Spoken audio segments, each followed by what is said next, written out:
नमस्कार दोस्तों, राधे राधे, जय श्री कृष्णा। आज हम सुनने जा रहे हैं जेठ मास महात्म्य अध्याय 6।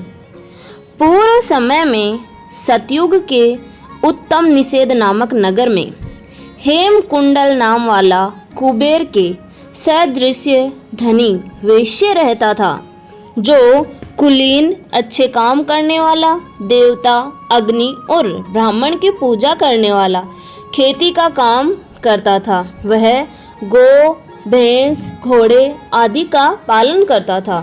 दूध, दही, छाछ, गोबर, घास, गुड़, चीनी आदि अनेक वस्तु बेचा करता था, जिससे उसने बहुत सा धन इकट्ठा कर लिया था। जब वह बूढ़ा हो गया तो मृत्यु को निकट समझकर उसने धर्म के कार्य करने प्रारंभ कर दिए। भगवान विष्णु का मंदिर बनवाया, कुआं, तालाब, बावड़ी, आम, पीपल आदि वृक्ष के साथ सुंदर बाग बगीचे बनवाए। सूर्योदय से सूर्यास्त तक वह दान करता। गांव के चारों तरफ जल की प्याऊ लगवाई। उसने सारे जन्म भर जितने भी पाप किए थे उनका प्रायश्चित करता था। इस प्रकार उसके 2 पुत्र उत्पन्न हुए, जिनका नाम उसने कुंडल और विकुंडल रखा था। जब दोनों लड़के युवावस्था के हुए तो हेमकुंडल वैश्य गृहस्थी का सब कार्य सौंपकर तपस्या के निमित्त वन में चला गया और वहां विष्णु की आराधना में शरीर को सुखाकर अंत में विष्णु लोक को प्राप्त हुआ। उसके दोनों पुत्र लक्ष्मी के मद को प्राप्त होकर बुरे कर्मों में लग गए। वेश्यागामी वीणा और बाजे लेकर वेश्याओं के साथ गाते फिरते थे। अच्छे सुंदर वस्त्र पहनकर, सुगंधित तेल आदि लगाकर, भांड और खुशामदियों से घिरे हुए हाथी की सवारी और सुंदर घरों में रहते थे। इस प्रकार ऊपर बोए बीज के सदृश वह अपने धन को बुरे कामों में नष्ट करते थे। कभी किसी सत्पात्र को दान आदि नहीं करते थे, न ही कभी हवन, देवता या ब्रह्मा जी की सेवा तथा विष्णु का पूजन ही करते थे। कुछ भी नहीं करते थे। थोड़े दिनों में उनका सब धन नष्ट हो गया और वह दरिद्रता को प्राप्त होकर अत्यंत दुखी हो गए।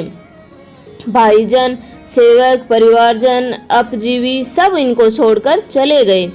तब इन्होंने चोरी आदि करना आरंभ कर दिया और राजा के भय से नगर को छोड़कर डाकुओं के साथ वन में रहने लगे और वहां अपने तीक्ष्ण बाणों से वन के पक्षी, हिरण आदि पशु तथा हिंसक जीवों को मारकर खाने लगे। एक समय इनमें से एक पर्वत पर गया, जिसको सिंह मारकर खा गया, और दूसरा वन को गया, जो काले सर्प के डसने से मर गया। तब यमराज के दूत उन दोनों को बांधकर यम के पास लाए और कहने लगे कि हे महाराज, इन दोनों पापियों के लिए क्या आज्ञा है? इनके साथ हमें क्या व्यवहार करना चाहिए? चित्रगुप्त ने उन दोनों के कर्मों की आलोचना करके दूतों से कहा कि बड़े भाई कुंडल को घोर नरक में डालो और दूसरे भाई विकुंडल को स्वर्ग में ले जाओ, जहां उत्तम भोग है। तब एक दूत तो कुंडल को नरक में फेंकने के लिए ले गया और दूसरा दूत बड़ी नम्रता से कहने लगा कि हे विकुंडल, चलो, तुम अच्छे कर्मों से स्वर्ग को प्राप्त होकर अनेक प्रकार के भोगों को भोगो। तब विकुंडल बड़े विस्मय के साथ मन में संशय धारकर दूत से कहने लगा कि हे यमदूत, मेरे मन में बड़ी भारी शंका उत्पन्न हो गई है, अतएव मैं तुमसे कुछ पूछना चाहता हूँ। कृपया करके मेरे प्रश्नों का उत्तर दीजिए। हम दोनों भाई एक ही कुल में उत्पन्न हुए, एक जैसे ही कर्म करते रहे। दोनों भाइयों ने कभी कोई शुभ कार्य भी नहीं किया, फिर एक को नरक और दूसरे को स्वर्ग क्यों? किस कारण ये प्राप्त हुआ है?